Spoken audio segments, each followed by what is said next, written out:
The night was so cold that even the metal walls of Daniel's cabin groaned under the wind's weight. Outside, the snowstorm howled like a wild animal, swirling white into an endless dark. Daniel sat by the small fire in the center of his single room. Home, the orange glow barely pushing back the shadows. He had learned long ago that in weather like this, no one came visiting. No one survived long outside in the open. That was why the sound made him freeze. It was faint at first, a scratching. It's almost like tree branches scraping against the door. But there were no trees this close to the cabin. He set down his mug of heated broth and reached for the old rifle leaning against the wall. The scratching came again, sharper this time, followed by something else, a low, broken sound. Like a voice fighting the wind, Daniel stepped toward the door, every muscle tense. Years on the colony's edge had taught him to be careful. He unlocked the latch and pulled the door open just enough to see through the gap. A figure stumbled forward, half collapsing against the frame. Snow clung to her hair, her clothes soaked. Through, skin glowing faintly in the firelight like frost-coated glass. Her lips trembled, and when she spoke, her voice cracked under the cold. "I can cook. I can clean. I can bear your children. Just don't throw me out." Daniel blinked, unsure if he had heard her right. She looked no older than her early 20s, but her eyes carried something older, something that had seen too much. She was alien, not the hostile kind he had fought in the war, but clearly not human. Her skin was pale silver, her eyes a deep violet, and strange markings ran along her cheeks like faint scars. "You're freezing," he said, still gripping the rifle but lowering it slightly. "Get inside." She hesitated as if afraid he would change his mind, then stumbled over the threshold. The door slammed shut behind her as the wind screamed in protest. She collapsed near the fire, holding her hands out to the heat. Daniel watched her carefully, every movement measured. He had heard of alien women ending up in dangerous situations, sold, traded, abandoned, but he had never seen one like this. She was shivering so hard her teeth clicked. "Sit still," he said, grabbing a blanket from the cot and draping it over her shoulders. Her fingers clutched it instantly, pulling it close. Steam rose from her damp hair as the heat touched it. "What's your name?" he asked. She glanced at him, wary. "Lyra?" He nodded slowly. "Where are you coming from?" Her gaze dropped to the floor. "Far," she whispered. It wasn't an answer, and he knew better than to push. Out here, everyone had secrets. The firelight painted her face in shades of gold and shadow, the strange glow of her skin shifting with the flames. "I have food," Daniel said, turning toward the small stove. "Soup, not much, but it's warm." "I can cook," she said quickly, as if afraid he would take the offer back. "Not tonight," he replied, setting the pot over the flames. "You need to eat first." She didn't argue, only pulled the blanket tighter and stared at the fire like it was the only thing keeping her alive. Her breathing slowed, but the shivering didn't stop. Daniel poured the soup into a tin bowl and handed it to her. She took it with both hands, sipping slowly, as if each swallow might be her last. "You live here alone?" she asked after a moment. "Yes," he said. "Then maybe you can let me stay. I will work for food. I will clean. I will do anything you ask." Daniel studied her. There was fear in her voice, but also something else, desperation and a hint of defiance. Like she was daring him to refuse. "Why me?" he asked. Her violet eyes met his, and for a heartbeat the shivering stopped. "Because if I leave tonight, I will not see another sunrise." "Da!" The wind outside roared louder, rattling the windows. Daniel glanced toward the door, imagining the storm swallowing her whole. Something in his chest tightened. He had taken in strays before, broken machines, wounded animals. But never someone like this. "You can stay for the night," he said finally. "After that, we'll see." Lyra nodded, but he could see the relief in her face. She finished the soup, setting the empty bowl carefully on the floor. Then she curled up near the fire, blanket wrapped around her like armor. Daniel leaned back in his chair, watching her until her breathing deepened. She slept lightly, twitching at every sudden gust of wind. Her skin shimmered faintly in the firelight.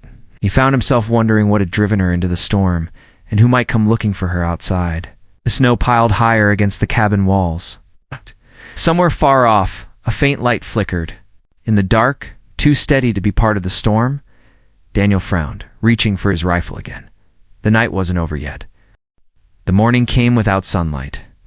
Outside, the storm had slowed but not stopped, heavy clouds pressing down on the frozen land. Inside the cabin, the fire had burned low, leaving only glowing embers. Daniel woke first, his hand instinctively, reaching for the rifle at his side. Years of living alone had made him careful, ready for trouble even in his sleep. Lyra was still on the floor, curled near the dying fire. The blanket was wrapped tightly around her small frame, and her breathing was slow and steady. She looked almost peaceful, but Daniel knew it was the kind of peace that came only from exhaustion, not safety. He rose quietly, adding fresh logs to the fire. The crackling flames startled her awake. She sat up fast, her eyes scanning the room like someone used to waking in unfamiliar places. When she saw him, her shoulders loosened, but only a little. "You're still here," she said softly. "This is my home," Daniel replied, placing a kettle of water over the flames. "The better question is, why are you still here?" Hesitated, drawing the blanket tighter. "I told you. I can work. I can help. I can make myself useful. I only need shelter." Daniel poured hot water into a tin cup and handed it to her. She held it like it was the most valuable thing in the world. "I'm not running a boarding house," he said. "Food is scarce. Supplies are low, and I have no reason to trust you." Her gaze lifted to meet his, and for a moment there was a spark in her eyes.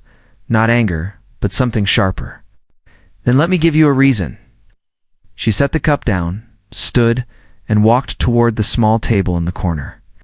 Her movements were stiff, her legs still heavy from the cold, but there was purpose in every step. She placed her hands flat on the table. "I can cook," she began. "Not just basic meals. I was trained to prepare food that lasts through the worst winters. I can repair clothing, so by hand, even mend damaged gear," and she paused, lowering her voice. "I can bear children, healthy ones, strong ones. I know humans value family." Daniel stared at her, unsure if it was a bargaining tactic or a desperate confession. He had seen enough of this world to know that survival made people offer anything they had, even themselves. "You think offering that will make me keep you?" he said. "I think offering everything I can will give me a chance," she answered. "You don't have to want me. Just don't send me back outside."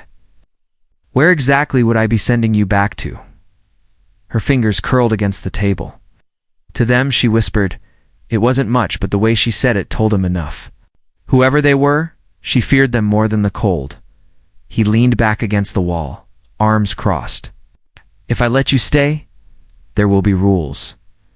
Her eyes flickered with hope. "Name them. You work for your keep," he said. "No. Stealing from me. No sneaking out without telling me where you're going. And if trouble follows you here, you tell me before it reaches my door." She nodded quickly. Agreed. "And," he added, "you don't touch my rifle." For the first time since she arrived, her mouth twitched like she almost smiled. "I don't like guns." "That's one less problem," Daniel said, pushing off the wall. "Now, if you really can cook, let's see it." Lyra moved with quiet determination, pulling her damp coat from the floor and removing a small leather pouch hidden inside. She opened it to reveal dried herbs and something that looked like cured meat. Daniel frowned. "You've been carrying food all this time? Enough for one meal?" she said. "I saved it in case I found somewhere safe." She worked at the small stove with skill, adding herbs to a pot of boiling water and slicing the meat thin. The smell filled the cabin, richer than anything Daniel had eaten in weeks. He found himself watching her closely, not just her hands, but the way she moved. She wasted nothing, not even a pinch of seasoning. When the stew was ready, she served it without a word. Daniel tasted it, and for the first time in a long while, he felt warmth that went deeper than the fire. "You weren't lying," he said. "I told you," she replied, meeting his eyes. "I can make myself useful." They ate in silence for a while, the wind outside pushing against the cabin walls.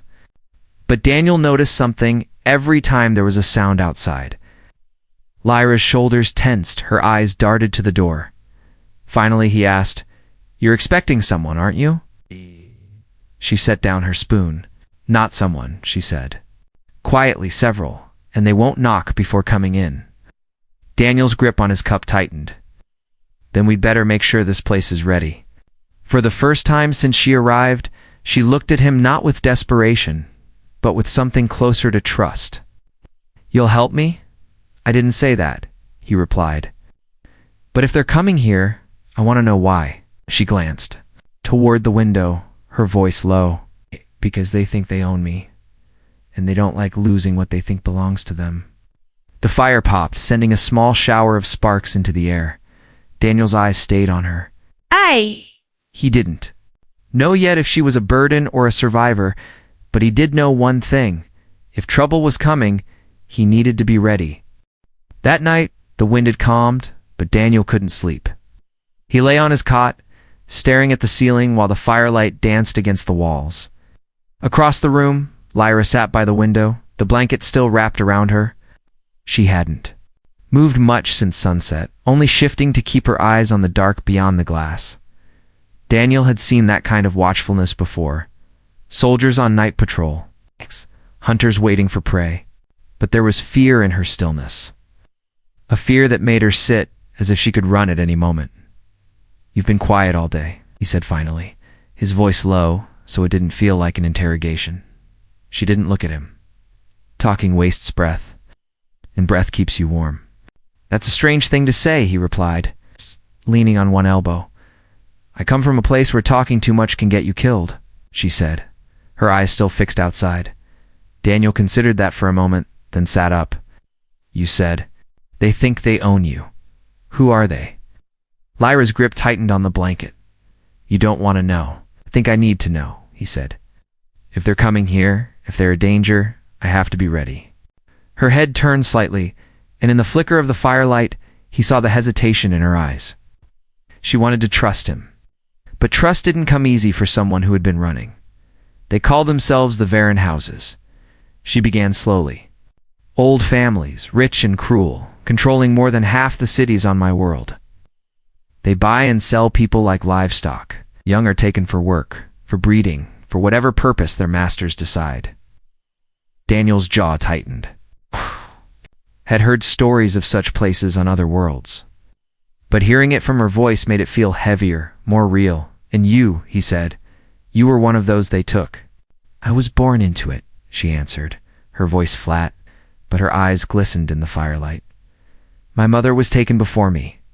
I never knew my father. They raised me in one of the house estates, told me I was property, that I should be grateful. For food and shelter?"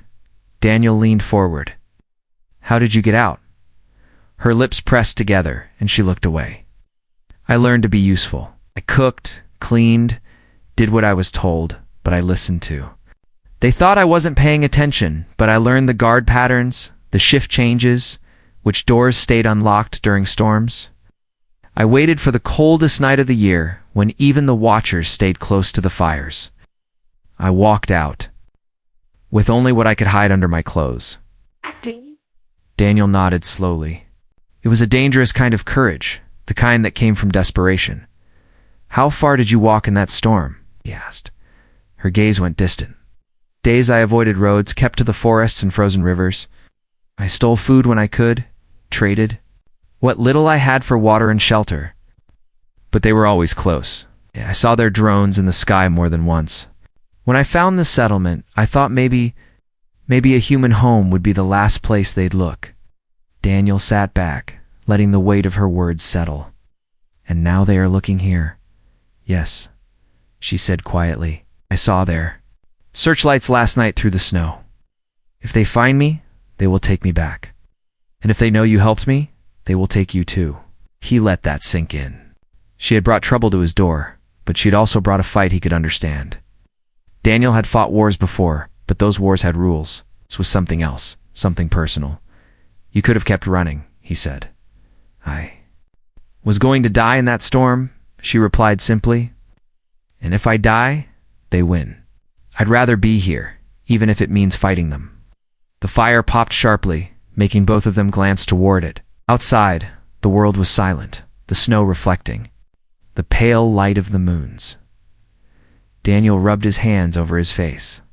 If you want to stay, you'll have to follow my lead. We'll need to make this place harder to get into. Traps, hidden paths, fallback points.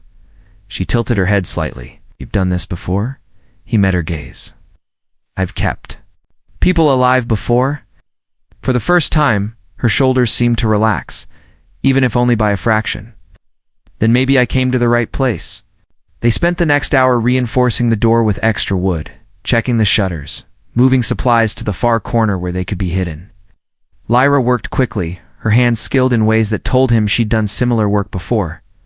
When they were done, she returned to her place by the window, eyes scanning the darkness again.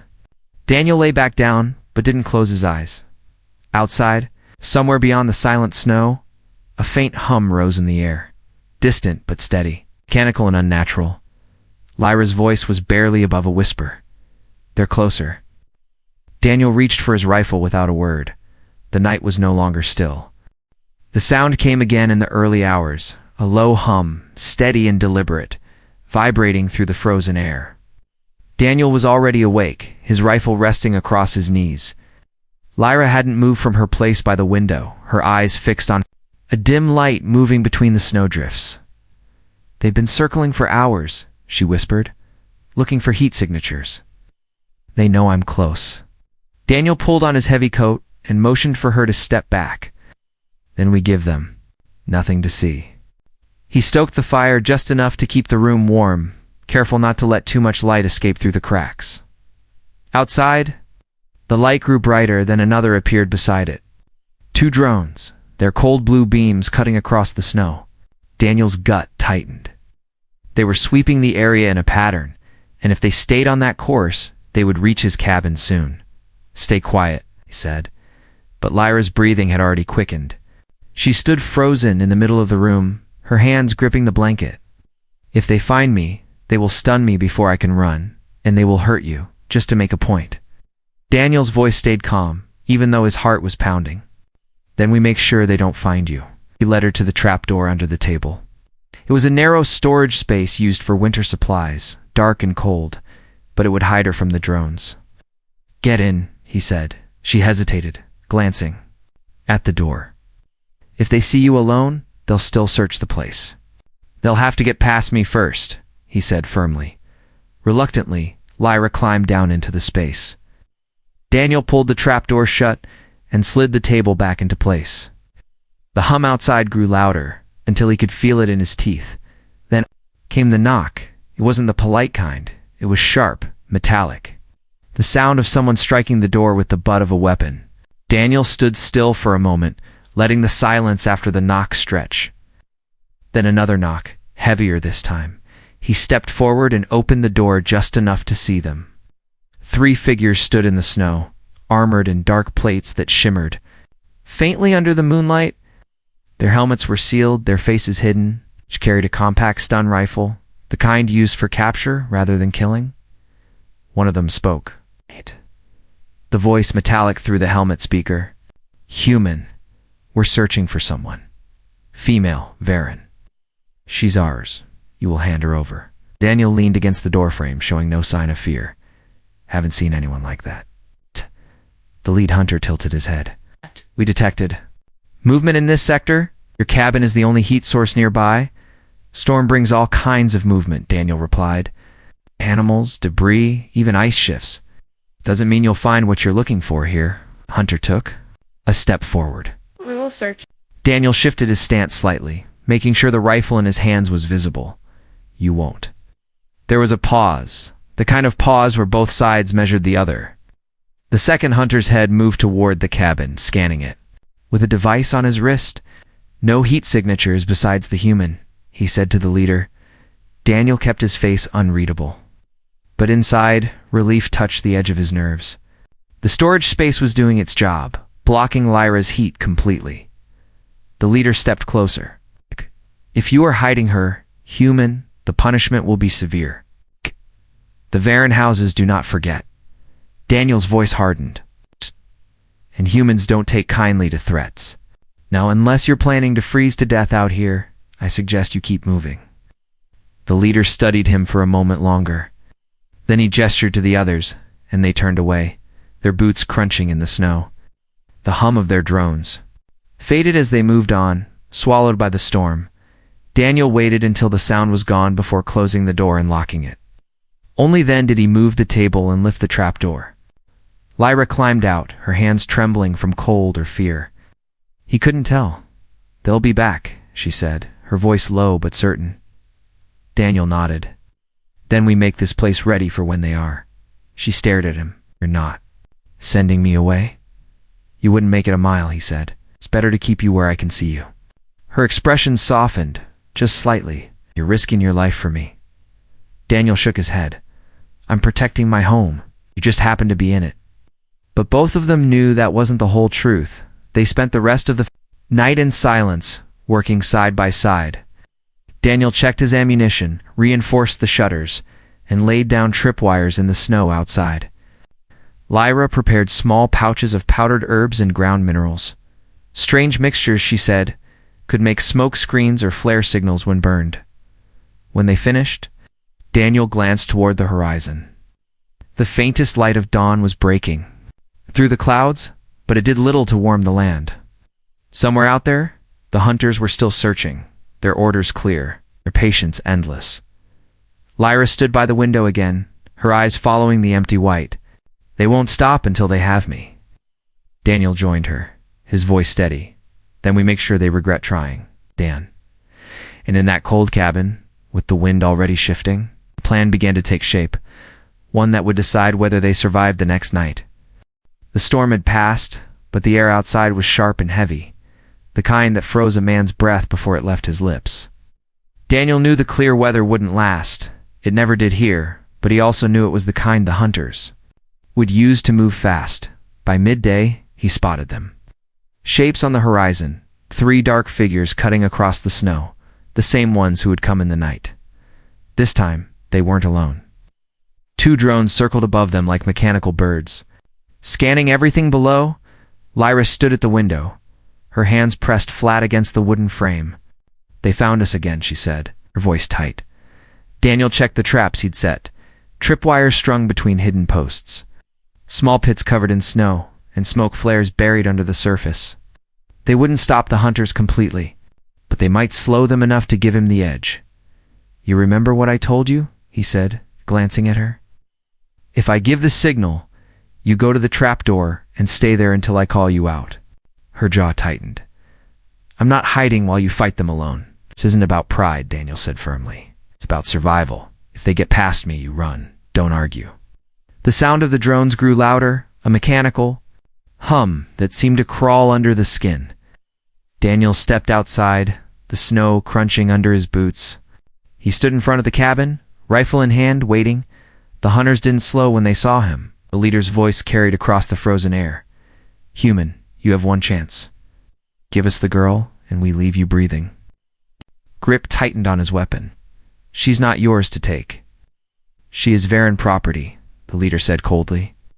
She was bred for service, and she will be returned.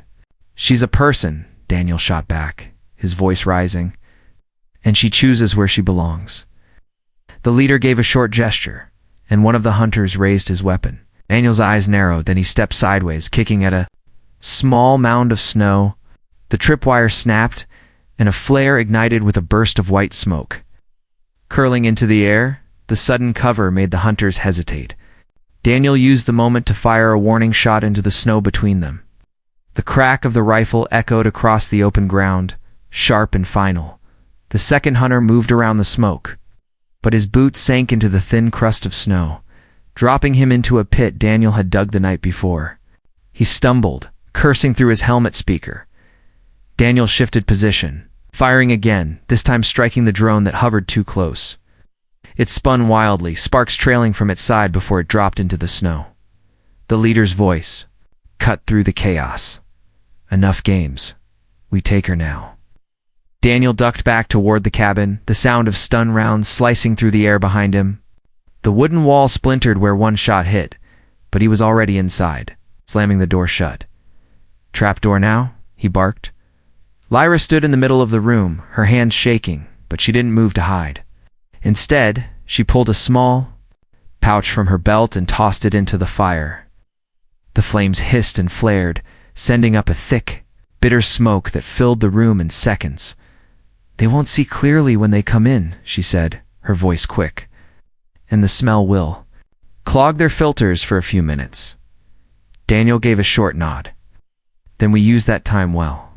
The door rattled under a heavy kick, the wood creaking, but holding. Another blow, and the hinges groaned.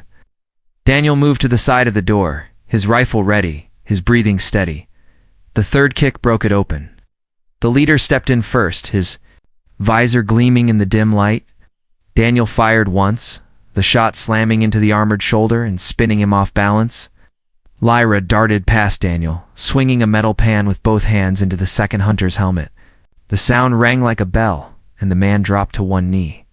The smoke swirled, thick and choking.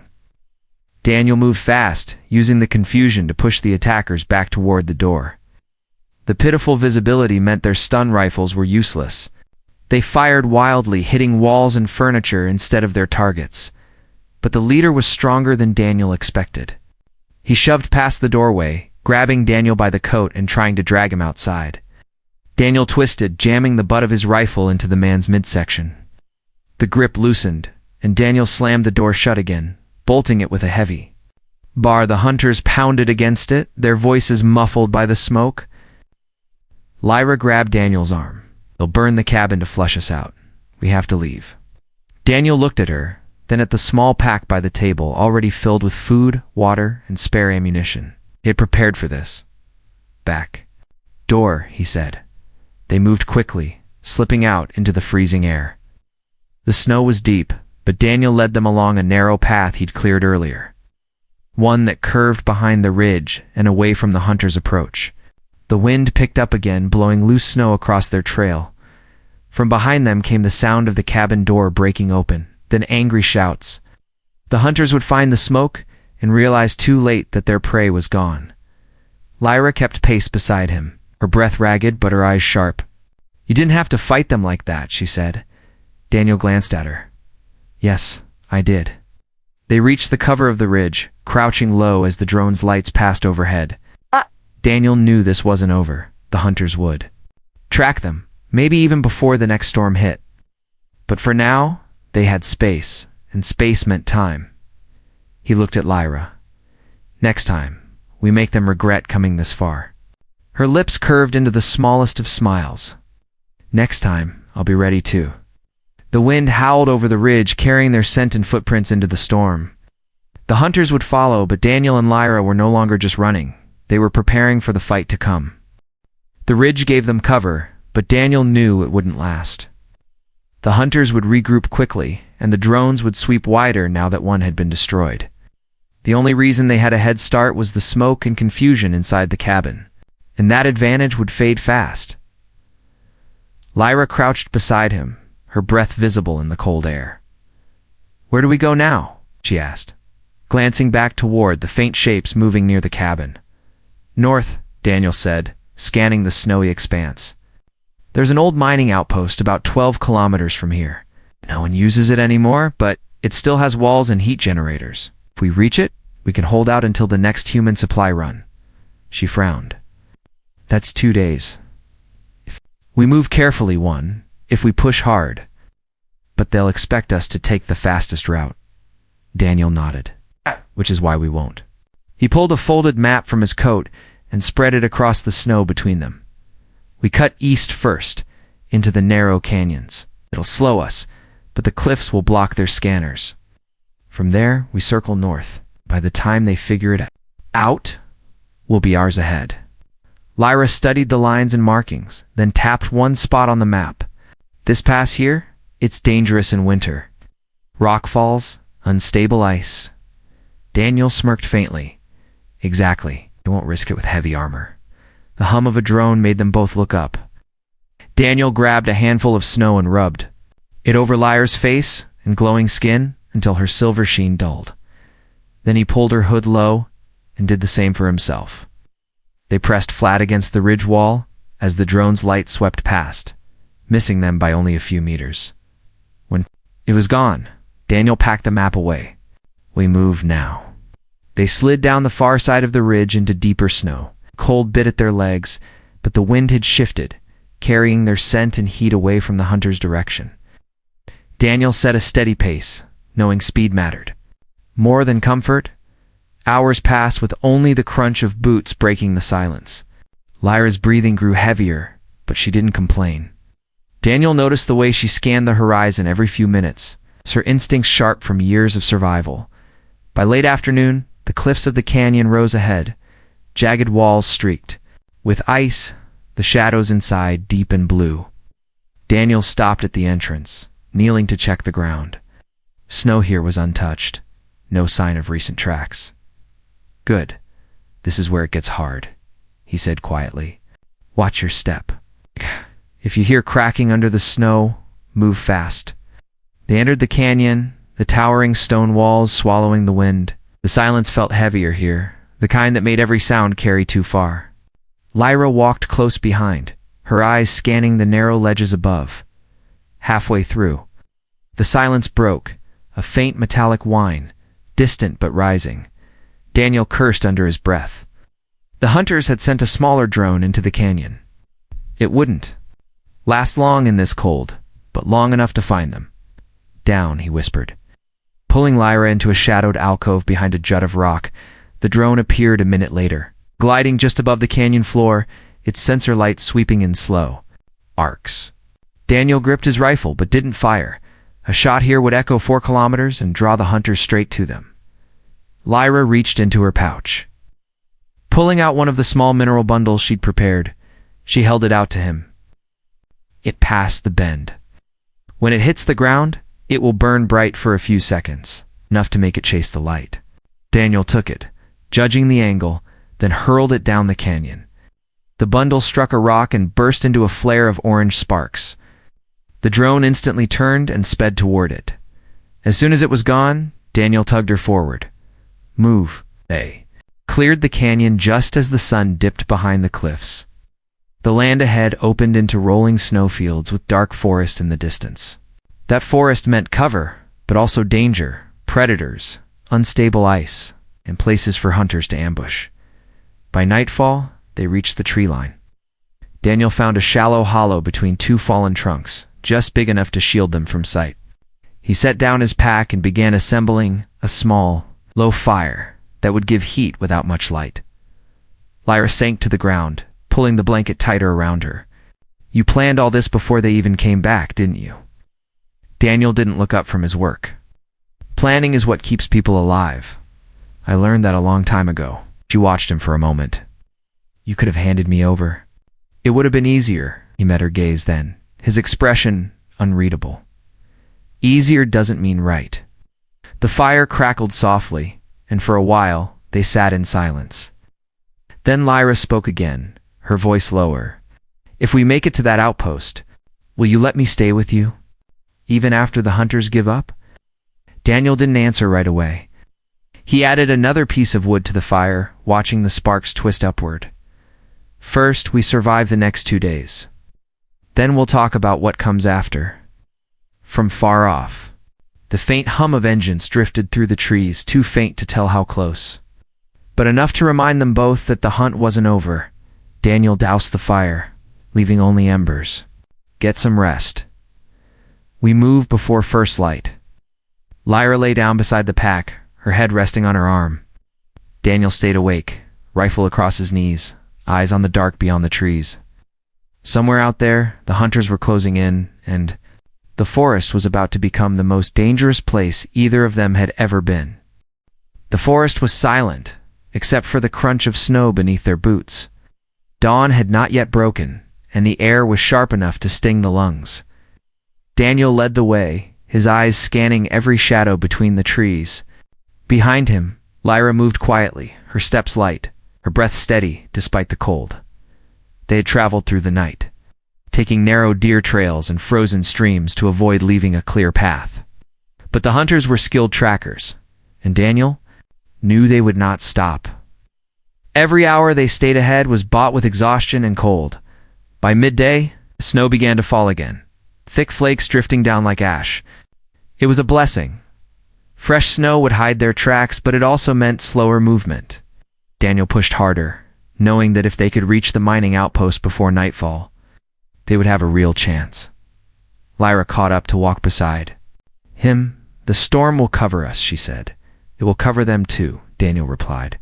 "I never assumed the enemy is slowed by the same things you are." She nodded, her eyes scanning the tree line. "Do you think they'll stop if we reach the outpost?" "They'll stop when they have no choice," he said, "or when they're no longer breathing." They kept moving until the trees thinned, and a dark shape rose ahead, the outline of a building half buried in snow. The mining outpost was old, the metal walls rusted and warped, but Daniel saw the structure still stood solid. They approached cautiously. Daniel circled first, checking for signs of fresh tracks or disturbed snow. Finding none, he waved Lyra forward. The door was frozen shut, but a hard shove broke the ice seal, and they stepped inside. The interior was dark, the air heavy with the smell of old oil and dust. Daniel closed the door behind them and locked it with the steel bar still hanging on the wall. The room was empty, except for a few broken chairs, a table, a rusted heater in the corner. Lyra moved toward the heater, kneeling to check it. "It still works," she said. "If we can find fuel." Daniel searched the storage lockers along the far wall. Most were empty, but one held a metal can half filled with old generator fuel. He set it down beside the heater, and soon the first warm air and hours began to drift through the room for the first time since leaving the cabin. Lyra sat back and let herself relax. Her hood fell away, revealing her silver skin and deep violet eyes. She looked at Daniel quietly for a moment before speaking. "You could have left me in that cabin," she said. "You could have let them take me, but you didn't." Daniel shrugged. "You didn't deserve to be taken. That's reason enough." Her voice softened. "And after this, when they're gone?" He didn't answer right away. Checked the rifle, set it against the wall, and finally sat across from her. "If we make it past this, you can stay. But you'll have to keep working. Keep your guard up. Life out here is never safe." Lyra's eyes brightened, just enough to show the hope she tried to hide. "Then I'll stay." The heater hummed quietly, filling the silence between them. For a brief moment, the outpost felt like a sanctuary, but Daniel knew it wouldn't last, as if to confirm his thoughts. A faint sound carried through the metal walls, the low hum of engines, closer than before. Lyra's eyes went wide. "They found us," she said.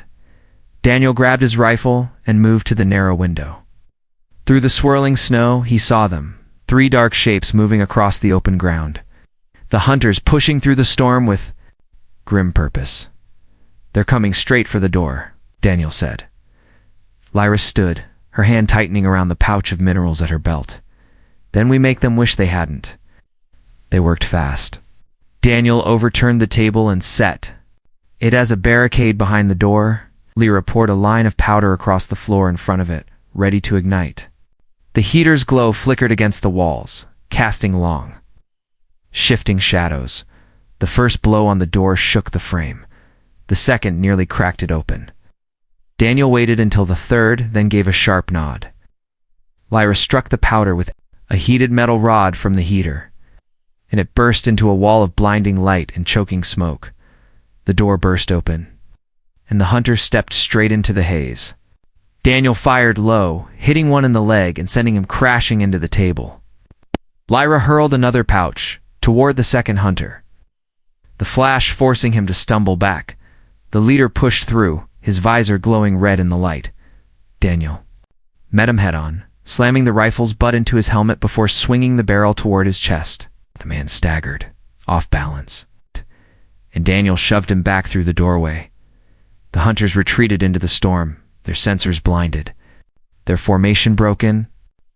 Daniel slammed the door shut again and jammed the steel bar into place. For several long moments, they listened, only the howl of the wind and the fading hum of engines. Then silence. Lyra exhaled slowly. "Do Do you think they're gone? Daniel kept his eyes on the window. They'll be back, but not tonight. She stepped closer, her voice steady now. Then tonight, we rest. Tomorrow, we decide where we go next. Daniel finally turned to face her. The storm outside was thick enough to hide anything beyond. A few meters, and for now, that was enough. All right, tonight we rest. She sat near the heater again, drawing the warmth into her hands. You know, she said, when I first came to your door, I didn't think you'd let me in. I thought humans were as cruel as the houses. And now? Daniel asked. Her smile was faint but real. Now I know better. Daniel sat beside her, leaning his rifle against the wall within reach. The storm roared on, but inside there was warmth in the quiet knowledge that tomorrow would be faced together. The fight wasn't over, but a new life had begun.